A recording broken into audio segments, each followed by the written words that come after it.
This brings us finally to the last part of the methods of manipulation, and the last one is the biggest of them all, chaos sorcery. What has been known as the Hegelian dialectic, or problem, reaction, solution.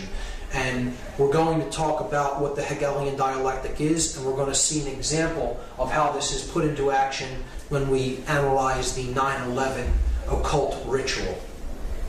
The Hegelian dialectic is what chaos sorcery really is, and this is an ideology that was formulated by George Hegel, a German philosopher. The Hegelian dialectic is a framework for guiding our thoughts and actions into conflicts that lead to a predetermined solution. So the solution is already predetermined before anything happens. The people who are putting this into effect want a certain outcome. This is outcome-based framework, an outcome-based framework. It's saying this must occur. This is the end result that we want, and anything else is undesirable and we will not settle for. It's going to happen this way. We just have to convince people that it has to end up happening this way. So what you do is you guide thought and action into decision making that ends up how you wanted it to begin with. This is accomplished by manipulating consciousness into a circular pattern of thought and action. So again, it's a manipulation of consciousness. It's ultimately about mind control. The synthetic solution to these conflicts cannot be introduced unless those being manipulated take a side that will advance the predetermined agenda. The agenda is already predetermined. We just need to create a synthetic conflict to make this come into manifestation the way we have it originally planned and designed. So, this is Hegel's dialectic, and it is not so much that Hegel is an evil person in his own right. This is another perversion. How chaos sorcery is used as an example of the Hegelian dialectic is it's a modified version of this dialectic for a dark purpose, for manipulation. The researcher David Icke has called this problem, reaction, solution. And it's a great term for it because it describes it perfectly. You create the problem to get a reaction, and then you offer the solution. The solution was already predetermined. But I like to call it chaos, confusion, opportunity, because I think it more accurately describes what the process that's taking place is really about. You want to create chaos. You need a chaotic situation created, because the reaction that you're looking for is confusion, not knowing what to do or how to act appropriately to the situation. Once confusion enters the mix, you have fear-based consciousness. So the person is willing to accept all kinds of limitations and control to go back to order. And therefore, that's your opportunity to bring in your predetermined solution and get them to go along with what you originally wanted.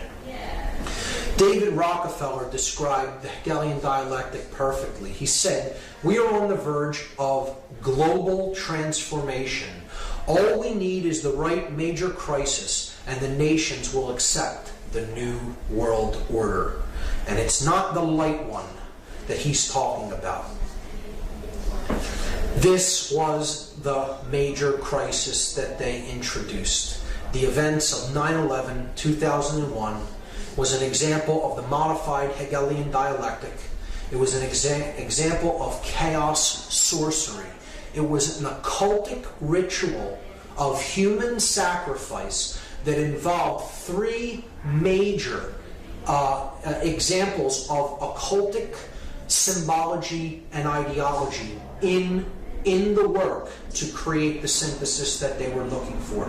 And those three occult schools or occult ideologies that were employed on that day, the symbolism of which was employed on that day, was Kabbalah, Tarot, and Freemasonry. Now, before we get into any confusion at all, I want to state emphatically that I do not believe that any of these systems are evil in and of themselves. It is how occult sciences are used, occult knowledge is used by the practitioner to what end that determines whether they're wielded for good or evil. So it is not these practices or these systems that are of knowledge that are evil in any way. They are simply knowledge, and it is how they are used. Let's get that straight right off the bat. So, these three systems of occult knowledge all encode within them the understanding of human psychological makeup and human consciousness.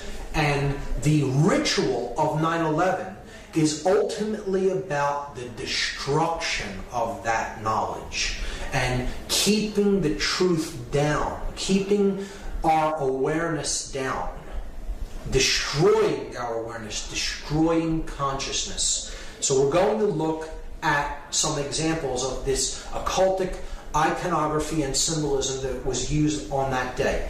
The most glaring example of which is in tarot. This is the tarot image known as the Tower.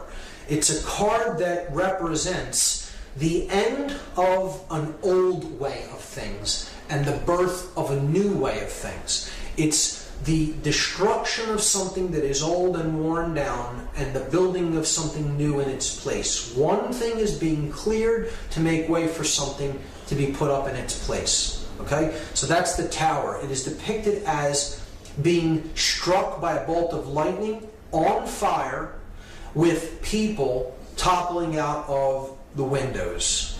And that is exactly what we saw on the day of 9/11, 2001. We saw towers that were struck by forces. They were on fire, and people were leaping from the windows. So clearly the occultic symbology of this particular tarot card was employed on that day. Whether this be totally by design or it be synchronicity, I'll leave that up to the audience to decide. But one of the main things we have to understand how this ritual went into effect is that two buildings did not collapse in New York City. 3 buildings came down on that day in New York City alone. Many people still do not know this or understand it, amazingly, because the mainstream media only showed the collapse of this building here to the right only one time and never really showed it again, unless you go on the internet and search for the video of the collapse of World Trade Center number 7. Some people are still unaware that a 3rd building came down at 5:20 p.m. on that day. So we have to understand first that not only the Twin Towers collapsed into their own footprint, but so did Building 7, a 47-story steel, concrete and steel reinforced building, collapsed into its own footprint in approximately 6.5 seconds at 5:20 p.m. on 9/11/2001, when no plane had struck it. So I'm not here to argue the physics of 9/11. I'm not here to even talk about any of the aspects of the how part of 9/11, the physics or the how it happened. I'm much more interested in using my time to discuss the why and the implications of the occultic symbology employed in what I consider a dark occult ritual, a ritual that embodied the modified Hegelian dialectic. And so the first thing to understand is 3 towers came down, 3 pillars, if you will, came down on 9/11, not 2. The first occult system that I'm going to look at in relation to 9/11 is Kabbalah. Kabbalah is an ancient Semitic form of occultism. Judaism takes some of its roots from Kabbalah, and this is the main symbolic structure, or this main symbolic icon of Kabbalism. It is known as the Sephirotic tree of life. This is known as the ladder to God. Okay? The levels that go up in consciousness to God. And there are 10 of these spheres on the tree. If you count them, there are 10 total. This is 1, 2, 3, 4, 5, 6, 7, 8, 9, 10. They're known as, these spheres are known as Sephirot.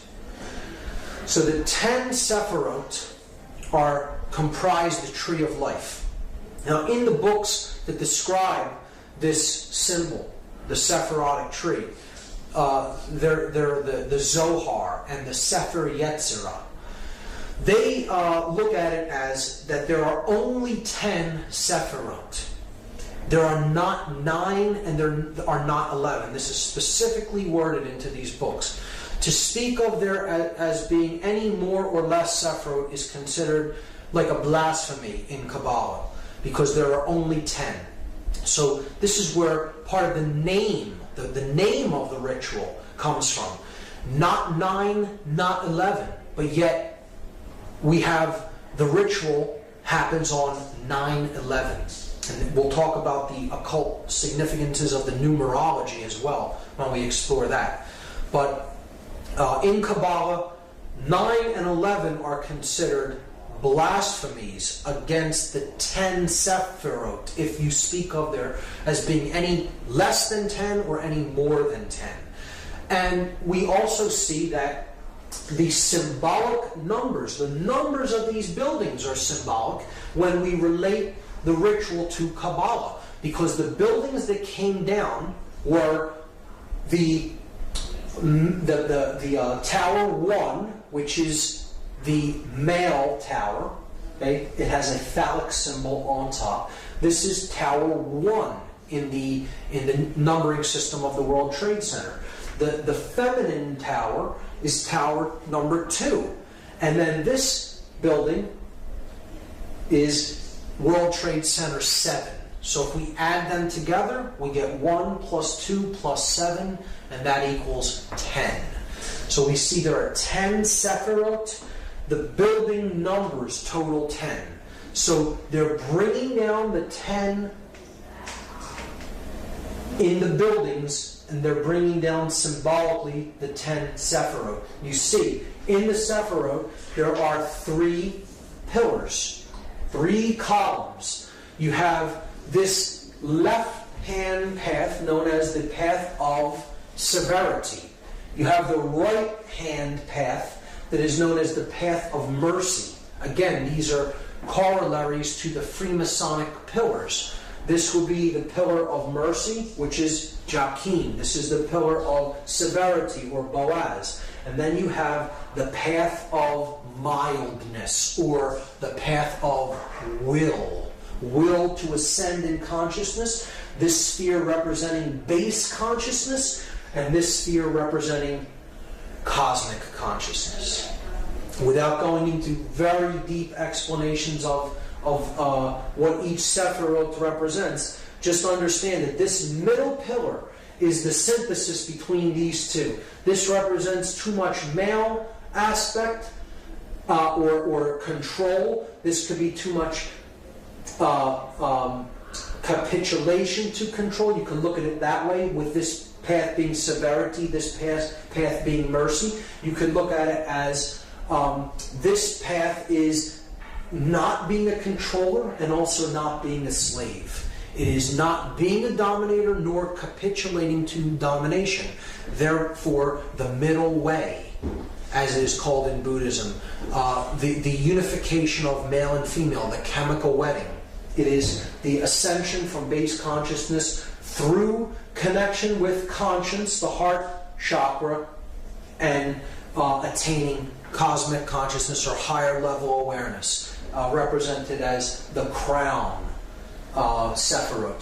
See, if you collapse these in, right? If you were to take these 3 levels and collapse them in right into the middle pillar to bring these dual aspect Sephirot into one, you would see that this really represents the chakra system. the 7 chakras. You would have the base chakra, the sacrum chakra. These two comprise the solar plexus chakra, the heart chakra. These two comprise the throat chakra. These two comprise the third eye chakra, and that comprises the crown chakra. So there's the 7 chakras. All right? And we see that that would be on the middle pillar, and it would contain 7 chakras. And again, the middle pillar here is building 7. All correlates perfectly. Here are the chakras, representing the 7 planets. Up the middle pillar, the spinal column, the raising of the kundalini energy up the spine and to the top of the head. From down here, the farthest out from the sun until we get up to the solar mind. And the earth being the heart chakra of the system. The earth and moon right in the middle. It would be the 4th of the 7 chakras. And that's what's ultimately being brought down. The consciousness is being destroyed and leveled by the leveling of these towers. Okay, so that's Kabbalah. That's the Kabbalistic aspect of the destruction of the World Trade Center buildings, the 3 pillars of the World Trade Center. The second occultic tradition, tarot, we see again the columns of Jachin and Boaz. Now, see, they're reversed in this example. They're the same way that they are in the Kabbalistic Sephirotic tree of life. But this is the male pillar, the light pillar, the pillar of mercy. This is the male pillar because you're looking at the entrance of the temple. See, in the Freemasonic tracing board that we discussed, the light pillar is on this side because you're on the outside of the temple walking in. In this example, you're inside the temple looking toward the outside, and the goddess is seated in the temple and she's veiled from the outside. So if you were to picture yourself walking in from behind her, right, and she's veiled, the Jachin pillar would be to your left. And that is the male pillar, and here we see the male pillar with the phallic symbol. The feminine pillar, see, it's on her right side. This one's on her left side. So you have the feminine pillar, which would represent Boaz. The masculine pillar here would represent Jachin. The middle pillar represents the goddess. Again, it's a sacrifice of the goddess. Once again, we see it happening. Here we see she's the moon goddess. She has the cross on her chest, the cross of the sun, that she carries within, that she gives birth to. Here we see that the Sephirotic tree is behind her, because tarot, Kabbalah, and Freemasonry are aspects of occultism that must be studied in conjunction with each other to fully understand them. The goddess holds the book of truth, the Torah, the law, the truth, and it is veiled by her cloak because no one knows how the story ends. The future is still to be written. So, in ancient goddess worship traditions, this goddess was known as Tara, T-A-R-A. And this is why, as a result of this ritual, we have a war on terror. But see, it's said, when it's said quickly, it morphs, and the word phonetically becomes terror. The war on terror. The war on the goddess, the war on the sacred feminine, the war on our emotional feminine aspect, to shut down conscience and to simply follow orders, to do whatever we are commanded to do, to simply follow orders without conscience being involved. The sacrifice of the goddess, care, conscience, the sacred feminine principle of the individual. So, again, this middle pillar is the most important. It is the synthesis between the masculine and feminine energies, the other two pillars.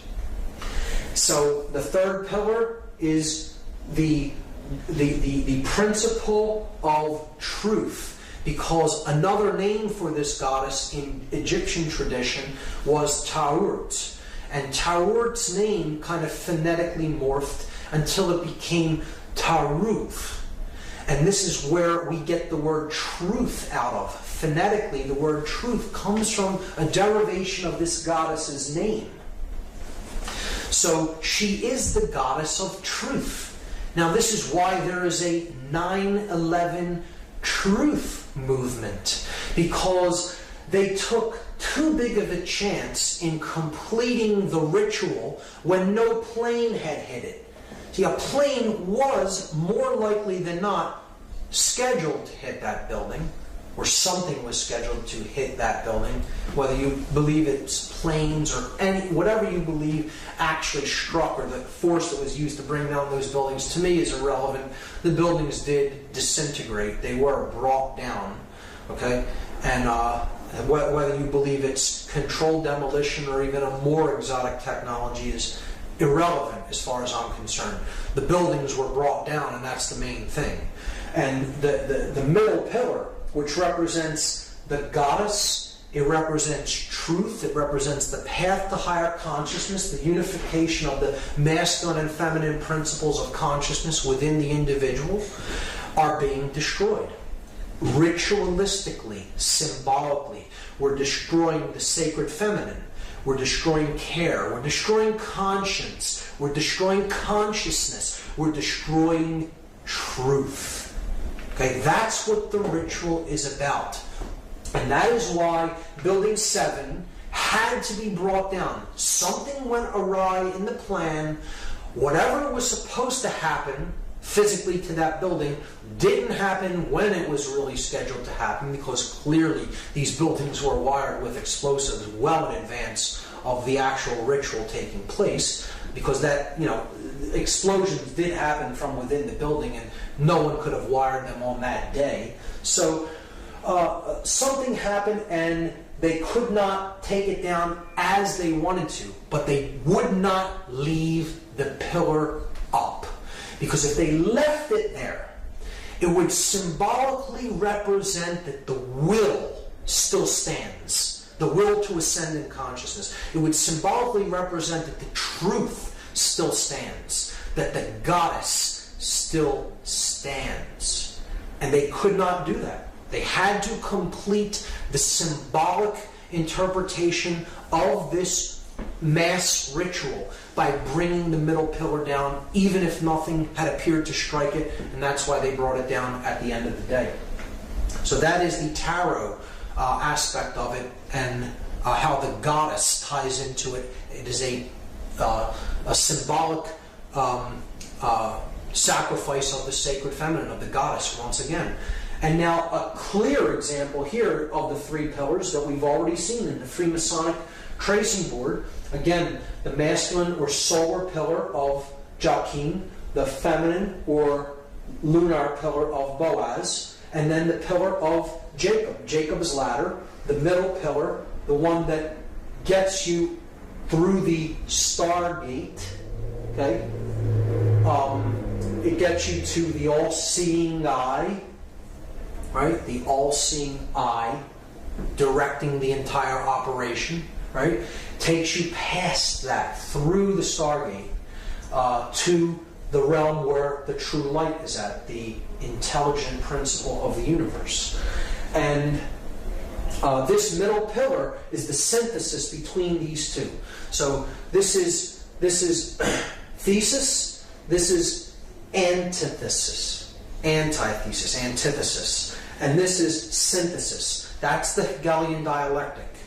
You are combining thesis with its antithesis to create the synthesis that you are looking for. And that is the ladder to higher consciousness, to higher ground, so to speak, from which you can see the entire game board. You can see the whole floor of the house, as they call it in Freemasonry. You're seeing it from a higher level perspective, and from that, a controller can play two sides off against each other. See, the one who achieves this level, the highest ground, the third pillar, the middle pillar, really sees things that one in base consciousness from the lower perspective, the dual perspective, cannot see things from. So they can be easily played off like a puppet master playing off two puppets on strings against each other. So that's how the Hegelian dialectic works, and that's exactly how they used this event. They're playing off two sides against each other, the Christian nations against the Muslim nations, when in fact, those who want the synthesis created the whole thing. They orchestrated the entire thing. And they got their synthesis, rushing off into wars with countries that really did not have anything to do with the events of that day, because it was a highly orchestrated occultic event controlled by the hidden sorcerers from behind the scenes, and this entire operation was directed from that all-seeing eye, the Pentagon. So bringing down the middle pillar at the end here could represent, well, once a puppet master climbs up to a higher level to control two sides against each other, he has to destroy his ladder so no one can come up to reach him where he's at to discover that he's the one pulling the strings. See, in that symbolic context, that's why they destroy the middle pillar there. So in any context, it works. To understand also in Freemasonry, Hiram Abiff is a representation of truth or conscience, right? He is the middle pillar here. He is the grand architect of Solomon's temple, the greater architect. Hiram, king of Tyre, being the lesser architect, representing the square. Hiram Abiff represents this G in the middle, the grand architect. He is the grand architect for Solomon, who represents the compass on the Masonic compass and square. So he is also a manifestation of the truth that is the synthesis between the male and female aspects. See, and he's wearing a blindfold. Truth is blind. And again, it could symbolize an initiate who is initially blind, and then he gradually becomes the all-seeing eye through his ascent to the higher level of awareness. He begins on the floor of the house, blind to the light. He ends up at the all-seeing eye. Again, a symbolic understanding of consciousness as a journey from darkness into light. And this, again, is a representation of these pillars are a representation of the Temple of Solomon. And the original Temple of Solomon is the Giza complex. These pyramids are the mystery tradition's embodiment of the temple in man. That's what they were representing then. And the buildings in New York City are a rebuilding of this symbolic temple in New York City. Just like they were built in Giza, like the Temple of Solomon was built in Jerusalem, and then it was razed to the ground, and another version was built. It was rebuilt in New York City symbolically, and then it was destroyed again. And now they're planning on building another Temple of Solomon on the ground where the World Trade Center was destroyed. But they're doing it in a very different way this time, which we'll understand when we get to that slide. But see, Hiram Abiff, the ritual of becoming a Master Mason is about Hiram Abiff's ritual murder. And he says that he refuses to give the secrets of Freemasonry. He refuses to give the secret word of the Master Mason. He says, I will not give it to these ruffians who are accosting me. They want to know the word without doing the work. So he is ultimately slain by these ruffians for not giving the word, but he only tells them that you'll know the word of the Master Mason when the temple is rebuilt. This is a symbol that the temple in man, the brain, is ultimately in a state of total disrepair. It's been destroyed through manipulation and control and taking people's consciousness down to lower and lower levels and just completely being conditioned and accepting falsities as truths and refusing to accept truths as what is. So Hiram Abiff, as a representative and a servant of truth, refuses to capitulate to domination or become a dominator, and he is slain ritualistically for it. This is a representation of the aspect of consciousness that is base consciousness being slain and it being reborn through a connection to conscience as the widow's son. See, the widow's son is who Hiram Abiff is. And this is the son, again, of the limbic brain, the mother aspect, the feminine aspect, who does not have a male counterpart because the reptile complex, the base brain, has been put into check by our intuitive side and our conscience. So then the male child of proper moral action, the unified neocortex, is born of the widow, the mother without the father or the virgin birth. It's the Christ story retold in a different way. The widow's son is born. The unified neocortex bears the person of proper moral action because they're being born of the intuitive feminine part of the brain, and the male dominator reptilian part of the brain has fallen away, he's fallen dead. Okay, so that's what the story of Hiram Abiff is about. And he's saying to the ruffians, those in base consciousness who threatened to kill him for not giving the secrets of Freemasonry, you'll know the word when the temple here is rebuilt. And the word, the lost word of Freemasonry is equilibrium. That is the lost word. Because equilibrium is what we're striving for between the hemispheres of our brain and the masculine and feminine polarities that are indwelling within us. So they have to come to a state of equilibrium, and then the temple will be rebuilt. The brain will operate in global coherence across both brain hemispheres, and the third eye will be opened and cosmic consciousness will be awakened. That is what this story is about, and that is what the ritual murder of Hiram Abiff is about. And we'll keep that in mind when we understand that there is a new temple being built on the ruins of the old temple in New York City. Again, the complex of the World Trade Center is a symbolic representation of the original Temple of Solomon, the pyramid complex at Giza. Rebuilt in Washington, D.C., here we see the 3 pillars at Giza, 2 extremely large towers or pillars, and 1 small one. And we see it rebuilt here, the 2 large towers and then the one that is less than half of the size of the other 2. This sphere here is a representation of the Sphinx, okay, at the base of these columns. So these columns are also a symbol of the Babylonian gold-headed man depicted in the dream of Nebuchadnezzar in the book of Daniel, a prophetic book in the Bible. The gold-headed man represents centralized authority, pharaonic rule, or total hegemony, the unquestioned global ruler, the one world order, the church and state unified in the head of gold.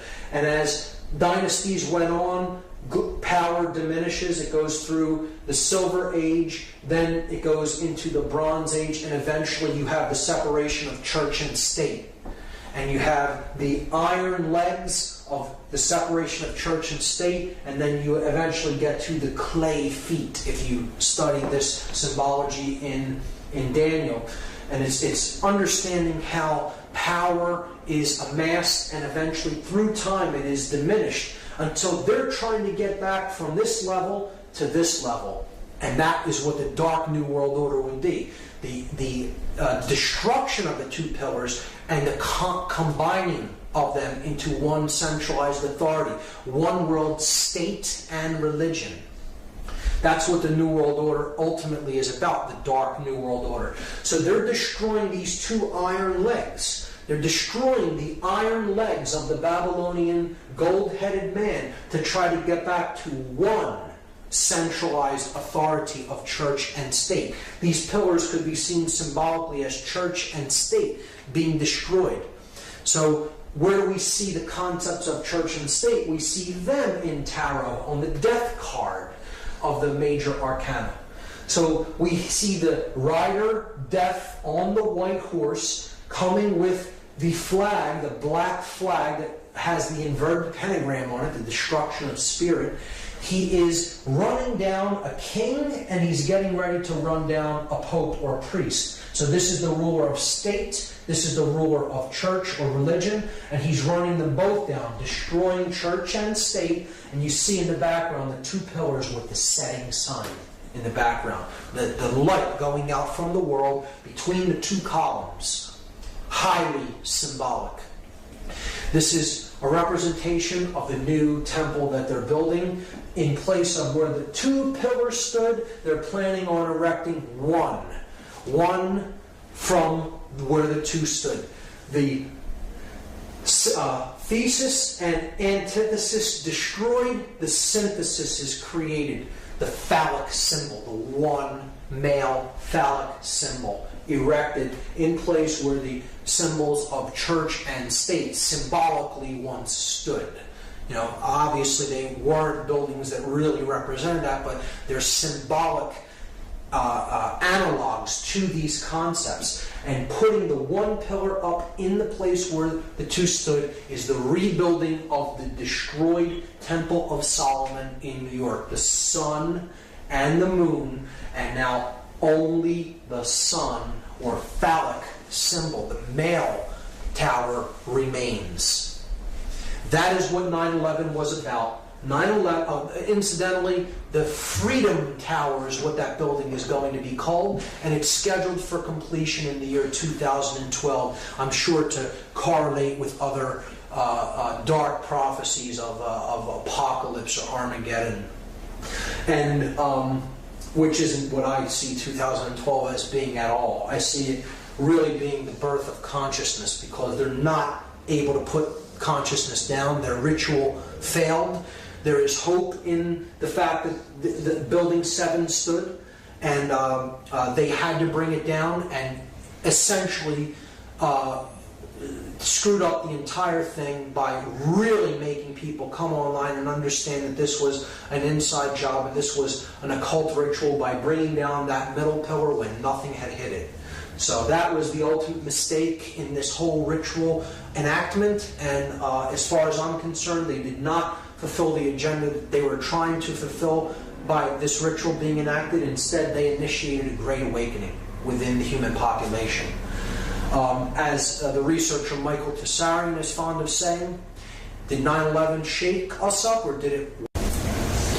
So now, just as we did with the reverse of the Great Seal on the back of the $1 bill, I'm going to examine the gematria, the occultic numerology involved in the 9/11 event. These are the numbers of the three flights that struck these three buildings. The North Tower was struck by Flight 11, the South Tower was struck by Flight 175, and the Pentagon was allegedly struck by Flight 77. Now, there is another flight that was involved on that day that crashed in Shanksville, Pennsylvania by an unknown act of will, shall we say. And this was Flight 93, and it is my contention that Flight 93 was indeed headed for World Trade Center number 7, Building 7 of the Trade Center, not to Washington, D.C., as is claimed. And this, to me, makes much more sense than it heading toward Washington, D.C., because I believe it was there to strike a building that had already been wired to allegedly collapse, as the two twin towers were, and that was Building 7. And the flight not making it to that building meant that they had to make a decision about whether to pull that building or to allow it to stand, and we know what they chose. So I'm going to place 93 over Building 7, and at first this would seem like a very arbitrary arrangement of numbers, and that these numbers don't have any commonalities to them, until we begin to perform gematria upon them. And then we see a very clear pattern emerge. So, I'm going to leave 11 as is for now, and I'm going to reduce or add these two numbers together and get a total. So 9 plus 3 is 12. 1 plus 7 plus 5 is 13, and 7 plus 7 is 14. So now, the floor planes, we have a clear pattern. We have the pattern 11, 12, 13, and 14. And we could further reduce those down to one digit. We add 1 plus 1 and we get 2. 1 plus 2 is 3. 1 plus 3 is 4. 1 plus 4 is 5. So we have the pattern 2, 3, 4, 5. When we add those together, 2 plus 3 plus 4 plus 5, we get the total 14. And again, there's that symbolic number again that totals 5, that is about the 5 elements: earth, air, water, fire, and spirit. But it is the separation of them, the 1 and the 4, the spirit and then the 4 elements. This is the 14th level of that pyramid, where the light is at, the 13 levels of stone, and then the light at the top, the 14th level. So look at the 9/11 date, 9/11/2001. You add up all of these numbers, 9 plus 1 plus 1 plus 2 plus 1 in 2001, and you get 14 again. So not only is it the date, it's the powers that did the act. Okay? The 4 planes totaled to 14. Their digits all totaled make 14. So the powers that performed this act are the 14. And this correlates with the 14th level of this pyramid, or the illuminated ones, the sorcerers behind the scenes that are manipulating the events of the world. So we have this arrangement on the building: 77 at the Pentagon, 11 at the North Tower, 175 at the South Tower, 93 at Building 7. If we add the 2 planes that struck these towers together, we get the number 186. 175 plus 11 is 186. Now, these are the planes that struck the twin towers, the North and South Tower. What if we equally distribute that number between the 2 buildings by dividing it into 2? 186 divided by 2 is 93. So there is 93, 93, 93 on every building, and we've already seen what 93 represents. It represents the will to ascend out of illusion, out of base consciousness, and into cosmic awareness, or higher levels of consciousness. 93 is the number of willpower and of love. It is essentially the same force, the force that expands consciousness, love, or will to ascend, to put what we think and feel into action, to use our willpower. So we are left with only 2 numbers that symbolically represent the events of this day: 77 and 93. And these are 2 extremely significant occult numbers in numerology, because they represent 2 completely different concepts. And we have to look at these 2 numbers as they relate to a third number, the number 777, which we've already seen is the number of God, or completion, or perfection. We saw that earlier. The 7 chakras, the 7 planets that can be seen with the naked eye, tripled for the 3 aspects of consciousness, unified as 1 to total 3. Again, it's the number of God, the number of completion, or the number of perfection. 93 in relation to this number 777. Just like 777 totals 21, which totals 3, 93 totals 12, which reduces to 3. So they equal the same thing, which means they equal the same. They mean the same thing. So love is 93. Will is the concept of 93. It is the number of ascension. So all of these ideas are the same.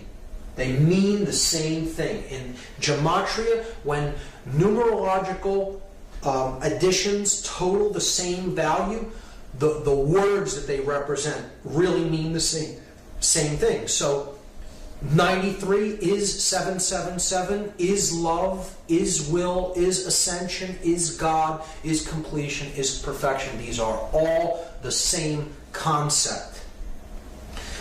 The number 77 is very significant. It is the 14. It is the dark aspect of that light in the triangle, the ego, the all-seeing eye that is identified with building that pyramid upward, the physical form, the physical world, ruling, control, sorcery.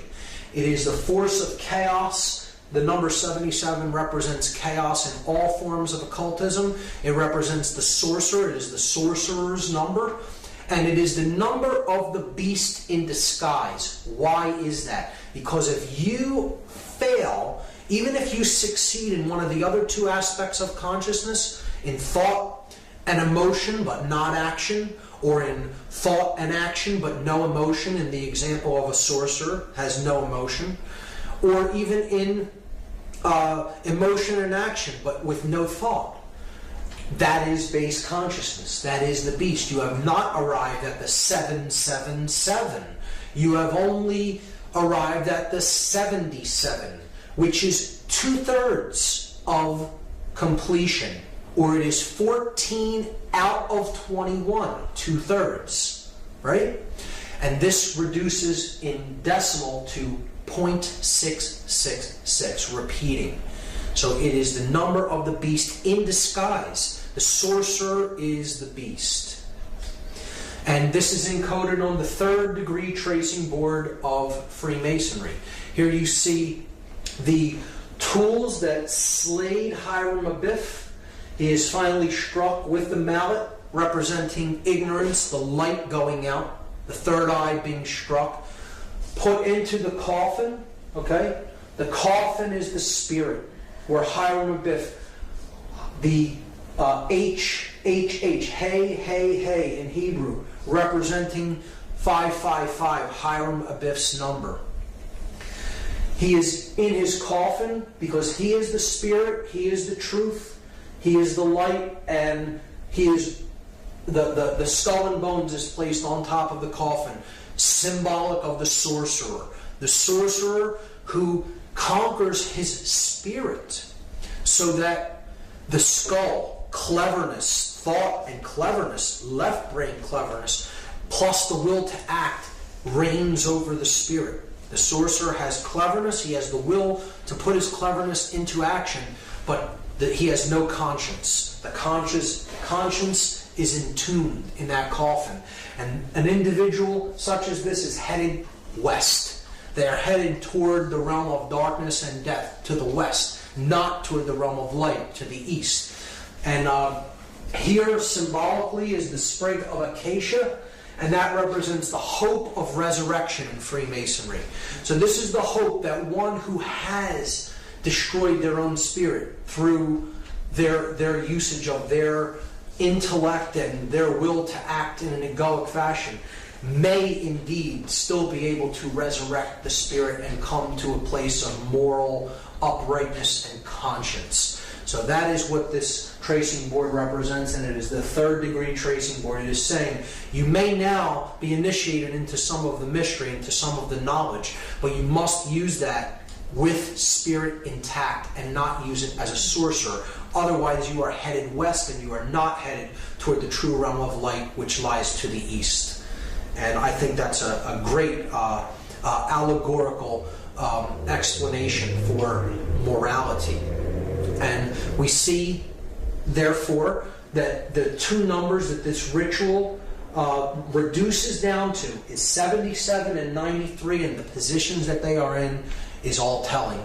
The purpose of the ritual is so that the sorcerers that are consider themselves the all-seeing eye of consciousness, okay, are destroying others' ability to find truth, to give birth to conscience, and to rise in consciousness. And they're destroying that ladder to the higher realms.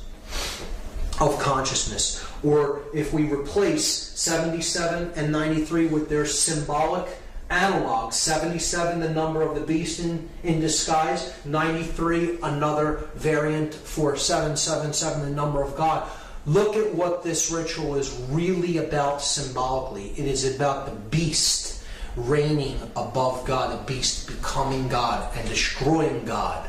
That's what it's ultimately about. That's how dark this ritual really is.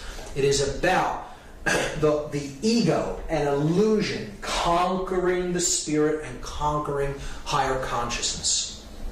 We can see that it is encoded in the date itself. 9/11 reduces to 9/2. We're just adding the two ones together. And there we have symbolically the entire ritual encapsulated in the name. 9/11 is 92. See, it is not 93. It's one short of love, of ascension, of will, of God. It is falling short of the divine. That's what this whole event was about.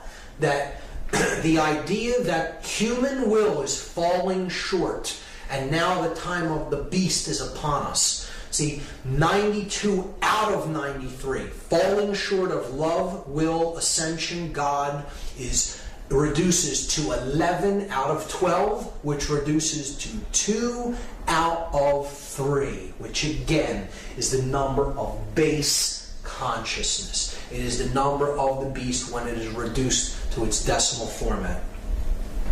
And that's what the whole ritual of 9/11 was ultimately all about.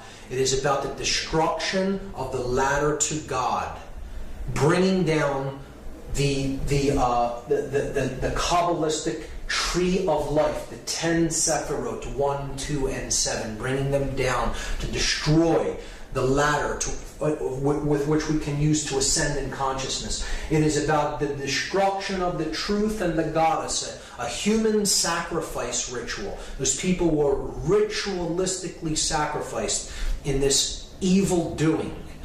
And it is about the destruction of the sacred feminine, of care, of truth.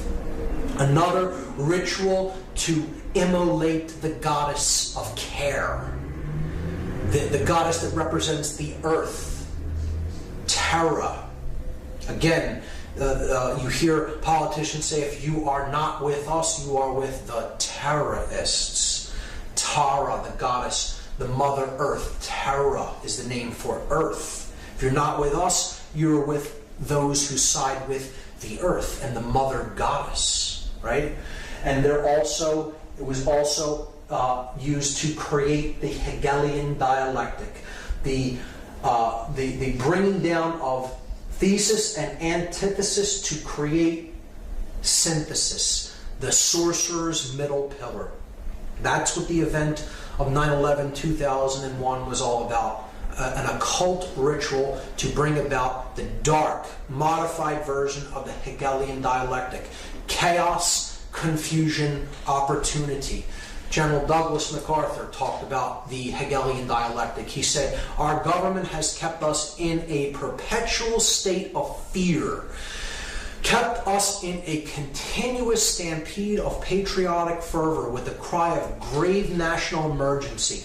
Always there has been some terrible evil at home or some monstrous foreign power that was going to gobble us up if we did not blindly rally behind it. Create the chaos. Get the confused, fearful reaction, and then that's your opportunity to offer the solution that you had in waiting. Hermann Goering perfectly understood this, one of the highest ranking officials of the Third Reich, the Nazi regime. He said, naturally the common people don't want war. Neither in Russia, nor in England, nor for that matter in Germany. That is understood.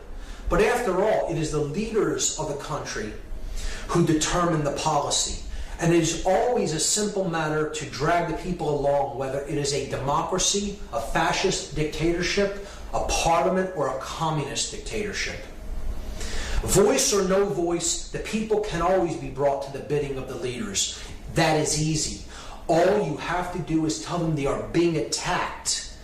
and denounce the peacemakers for lack of patriotism and exposing the country to danger. It works the same in any country. And that is what we saw on 9/11. Except it wasn't just telling the people that they were attacked. This is what Hitler did. Hitler burned his own Reichstag building, the German parliamentary building in Germany. And he blamed it on the communists, even though his Gestapo really did the fire. They lit the fires at the Reichstag, and he blamed it on the communists as an act to usurp more political power and be appointed as Supreme Chancellor. Goering was describing the Hegelian dialectic exactly. Benjamin Franklin made this statement: those who would give up essential liberty to purchase a little temporary safety deserve neither liberty nor safety. And we have neither as a result of going along with this witch hunt and this hunting for the boogeyman that perpetuated 9/11, because Middle Eastern terrorists did not do this event. It was a staged, orchestrated, occult ritual that has nothing to do with Islamic fundamentalism whatsoever. Voltaire said that those who can make you believe absurdities can make you commit atrocities. If you go along with what simply is not true, you can be led into any number of atrocious actions. And really, that's what the ritual was all about, to keep us in a perpetual state of fear so that we are easier to control. And that's what the whole fear of terrorism and the terror alert system is all about. See, just like Hitler burned his parliamentary building, we had our Reichstag fire called the 9/11 event. And it's just about an attack on civil liberties and our rights and our right for freedom of speech, and just to curtail all the God-given rights that we already possess as an attack on our personal sovereignty. And people will be willing to give up more personal sovereign rights if their consciousness is shut down through fear. They bought into the fear, and now we're going off in other lands that really had nothing to do with this event, and we're waging war and killing millions of innocent people as a result of this total fraudulent staged event. And these are the atrocities that we're committing because we've believed in this absurdity. The murder of children, torture, now seen as acceptable in many circles, absolutely reprehensible actions perpetrated upon people that do not deserve to be treated like animals, which is what they're doing to many of the prisoners that they're holding in oftentimes secret prison camps. And it's just a further perpetuation of suffering and fear into the world that is a self-perpetuating cycle and creates more and more of the same dynamic: fear, disorder, chaos. That's what the whole event was about. Encapsulated in the 33rd degree of the 33rd degree of the Order of Freemasonry is this symbol, the double-headed eagle, which represents he who sees the past and the future, because ultimately the same force is controlling both and directing both. And it's about order out of chaos. Deus meum quae jus is a Latin phrase that means God and my right. God and my right, like the divine right of kings. And ordo ab chaos, another emblem of the 33rd degree, chaos, sorcery. Our brand of order out of our brand of chaos. Now, there is a positive interpretation of this emblem and of the phrase ordo ab chaos. Order does indeed arise from chaotic situations when you look at putting water into a vessel and taking it from one level up to a higher level. That is the way consciousness ascends. It has to be a chaotic event, but then it comes up to a higher level and then it maintains equilibrium and order again. So that is a way of seeing this principle as in a positive way, but in this event, certainly dark occultists manipulating sorcerers are orchestrating this event as an example of chaos sorcery, chaos magic, to bring about their Hegelian dialectical order out of the chaotic events that they themselves orchestrated. And that is the final method of manipulation. So now